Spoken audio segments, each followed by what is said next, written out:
ரிஷபராசிக்கு இந்த 2026 எப்படி இருக்க போகுது அப்படிங்கிறதை பார்க்கும் பொழுது,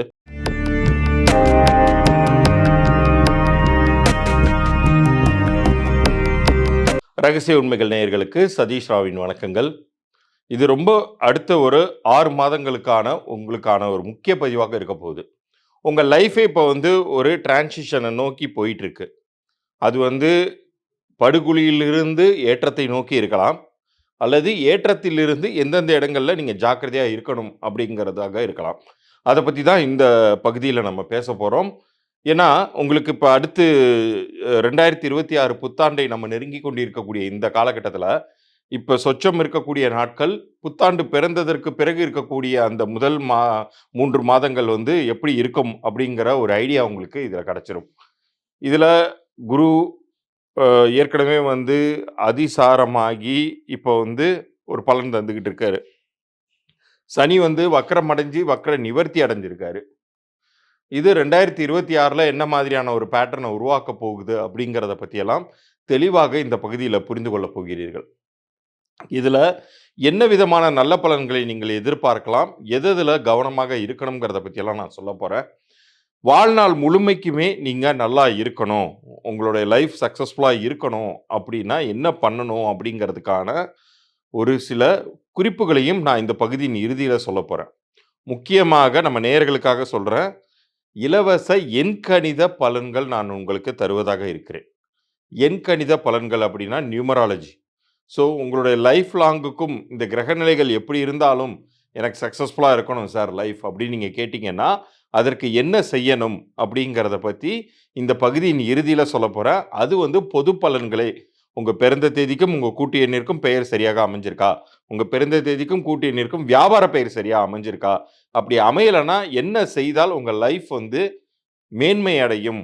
சிரமத்திலிருந்து வெற்றி அடையும்? கடனிலிருந்து செல்வம் செல்வம் சேரும் அப்படிங்கிறத பத்தியெல்லாம் இந்த பகுதியின் இறுதியில சொல்றேன்.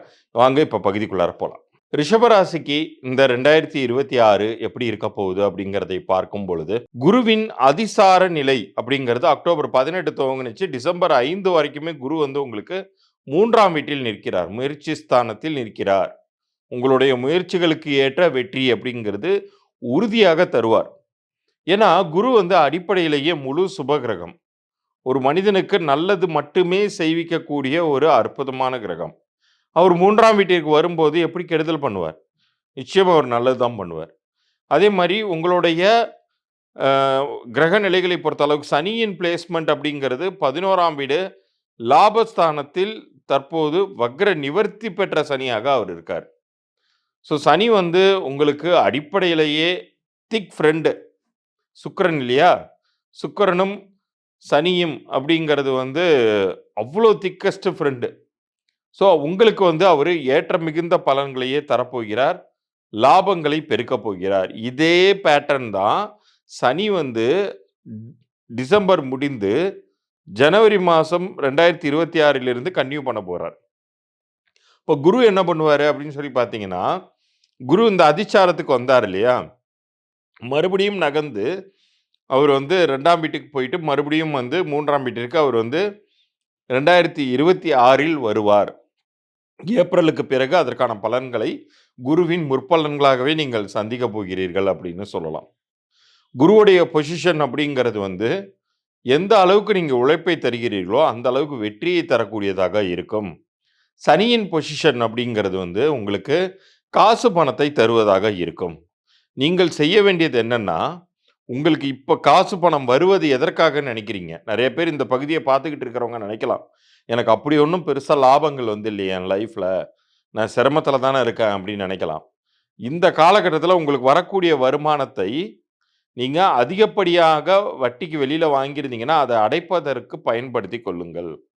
இந்த சூழ்நிலைய மிக சரியாக பயன்படுத்திக்கிட்டீங்கன்னா, உங்களுடைய கடன் சிக்கல்கள் அப்படிங்கிறது விலகி, உங்களுக்கு லாபங்கள் அப்படிங்கிறது மிக அதிகமாக ஃபியூச்சர்ல அமையும். 2026ல அமையும்.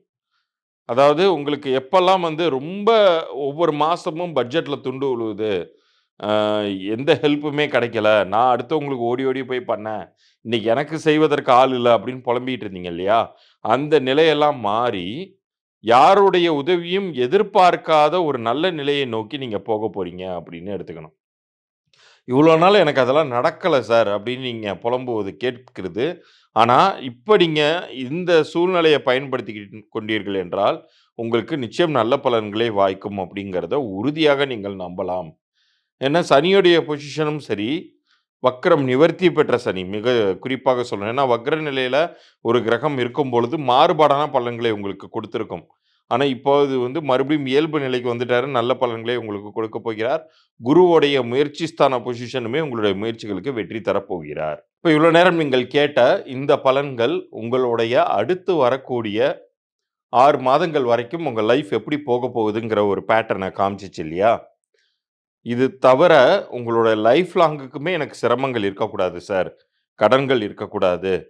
என் லைஃப் வந்து என்ன யோகங்கள் இருக்குன்னு எல்லாரும் சொன்னாலுமே கூட, அது ஆனா நிகழ்காலத்தில் என்னால அத அனுபவிக்க முடியல. ரொம்ப சிரமப்படுறேன் அப்படின்னு புலம்பிக் கொண்டிருக்கிறீர்களா? அப்ப இந்த பிரபஞ்சம் ஏதோ ஒரு விஷயத்த உங்க லைஃப்ல உணர்த்துதுங்கிறத நீங்க புரிஞ்சுக்கணும். ஏதோ ஒரு விஷயம் சரியில்ல. நீ என்னன்னு தேடு அப்படின்னு சொல்லி இந்த பிரபஞ்சம் சொல்வதாக நீங்க எடுத்துக்கணும். உண்மையிலே சொல்லப்போனா, இந்த பலன்கள இந்த நொடி நீங்க பார்த்துக்கிட்டு இருக்கீங்க அப்படின்னா, உங்களுடைய குலதெய்வத்தின் வழிகாட்டுதல்கள் இல்லாம, குலகுருவின் வழிகாட்டுதல் இல்லாம, உங்களுடைய இஷ்ட தெய்வத்தின் அருள் இல்லாம பார்க்க முடியாது. ஏன்னா, இந்த எண்கணித பெயர் அப்படிங்கிற பெயர் மாற்றம், பெயர் திருத்தம்ங்கிறது வந்து எல்லாருக்கும் கிடைத்து விடுவது கிடையாதுங்க. யாருக்கு விதி மாற்றம் நிகழணும்னு இருக்கோ, அவங்களுக்கு மட்டும் தான் கிடைக்குது. சரி, உங்களுடைய பெயரே உங்களுடைய லைஃபை பெரிய அளவுக்கு ஜெயிக்க வைக்குமான்னு கேட்டா, கண்டிப்பாக ஜெயிக்க வைக்க முடியும். ஏன்னா, சுற்றிக் கொண்டிருக்கக்கூடிய கிரக நிலைகளை நம்மளால மாற்ற முடியாது. கிரகங்கள புடிச்சு, "எனக்கு சாதகமா தான் நீ சுத்தணும்" அப்படின்னு சொல்லி நம்மளால இழுத்து பிடிக்க முடியாது. ஸோ, அது வேலைய அது செய்துகிட்டே இருக்கட்டும். அதாவது உங்களுடைய வாழ்க்கையில நீங்க பாலைவனத்தில தான் நடந்து போகணுங்கிறத விதி இருந்தாலும், உங்களுக்கு இந்த எண்கணித பெயர் அப்படிங்கிறது ஒரு பெரிய ஒரு கொடையையும், ஒட்டகத்தையும், போதுமான அளவு குடிநீரையும் குடுக்கும். ஸோ, நீங்க இயல்பாகவே நீங்க கடந்து வந்துடலாம் அந்த சிரமமான காலத்த. நல்ல காலத்துல உங்களுக்கு காசு பணமே இன்னும் அதிகமாக சேர்த்துக் கொள்ளலாம். இது நிகழ்காலத்தில் சர்வ நிச்சயமாக நடக்கக்கூடிய ஒன்று. ஸோ, தற்போது உங்களுக்கு அமைஞ்சிருக்கக்கூடிய பெயர் என்ன விதமான பலன்களை உங்களுக்கு குடுத்துக்கிட்டு இருக்கு? அது உங்களுக்கு அதிர்ஷ்டகரமானதாக இருக்குதா? அதே மாரி உங்களுடைய பிறந்த தேதியோடைய அமைப்பு என்ன? கூட்டுத்தொகையின் அமைப்பு என்ன? உங்களுடைய வியாபார பெயர் யாராச்சும் வியாபாரம் பண்ணிட்டு இருந்தீங்கன்னா, உங்க வியாபார பெயர் நன்றாக உங்களுக்கு பொருந்தியிருக்கா? அது உங்களுடைய குழந்தைக்கு ஏதாச்சும் நீங்க பெயர் வச்சிருந்தீங்கன்னா, அந்த குழந்தைக்கு நீங்கள் வைத்த பெயர் அந்த குழந்தைக்கு நல்லது பண்ணுமா? இந்த தகவல்களை எல்லாம் தெரிந்து கொள்ளணும்னா, நம்ம சேனல சப்ஸ்கிரைப் பண்ணி ஸ்கிரீன்ஷாட்டோட உங்களுடைய பெயர், பிறந்த தேதி, உங்களுடைய பெயர் ஆங்கில எழுத்துக்கள் அனுப்பணும். பிறந்த தேதி, அப்புறம் உங்க வியாபாரம் பண்ணிட்டு இருந்தீங்கன்னா, வியாபார பெயர் அனுப்புங்க. கு பிறந்த குழந்தைக்கு பெயர் வச்சிருந்தீங்கன்னா, குழந்தையுடைய பெயர அனுப்புங்க. உங்களுக்கான இந்த பெயர் பொருந்தியிருக்கா, இல்லையாங்கிற தகவல்கள் வரைக்கும் மாத்திரம், இலவச பொது பலன்களாக நான் ஒரு 3 நாட்களுக்குள்ளார கண்டிப்பாக பதில் அனுப்புகிறேன். அதை கேட்டுட்டு, அது என்ன செய்யணும்னு நான் சொல்லியிருந்தேன்னா, அதுக்கப்புறம் நீங்க மேற்கொண்டு கன்சல்டேஷன் எடுத்துக்கொள்வதும், எடுத்துக்காததும் உங்க விருப்பம். ஆனா, அதனால் உங்களுக்கு கிடைக்கக்கூடிய பலன்கிறது உறுதியாக உண்டு அப்படின்னு சொல்லி, இந்த பகுதியை நிறைவு செய்கிறேன். மீண்டும் அடுத்த ஒரு சுவாரஸ்யமான பகுதியில் சந்திப்போம். நன்றி, வணக்கம்.